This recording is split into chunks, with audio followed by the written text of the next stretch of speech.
They have a right to property. What speaks to that? Which are the commandments? Being commanded not to steal. Right, to not steal. So the fact that you're told not to steal must mean people can own things. Was it right for the colonists? Was it unbiblical or biblical? Were they biblically justified in overthrowing the king? Are there any examples biblically of overthrowing tyrants? What do we know about the Magna Carta? Well, it was the first kind of official government document to give rights to freemen. All right, so that comes under the idea of individual rights. Freemen had individual rights. Before this, he had the divine right of kings. He could do what he wanted.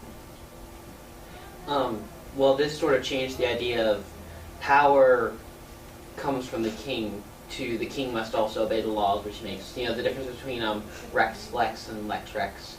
The king now is subject to the laws just as much as everyone else is. Absolutely. And that can go under limited government, but that can also go under rule of law, doesn't it? Because he is governed by the rule of law. We, whose names are underwritten. It's not a new one. It's one we've already identified. It might be consent of the governed. It is. Mm-hmm.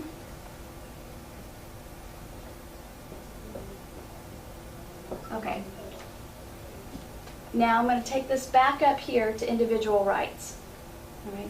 We, whose names are underwritten. Did these laws just apply to the men who signed the Mayflower Compact? Was it just for them? Well, they represented their families. They represented their families. It branched out. Exactly. It was for, and this kind of goes to, this was for all in the colony.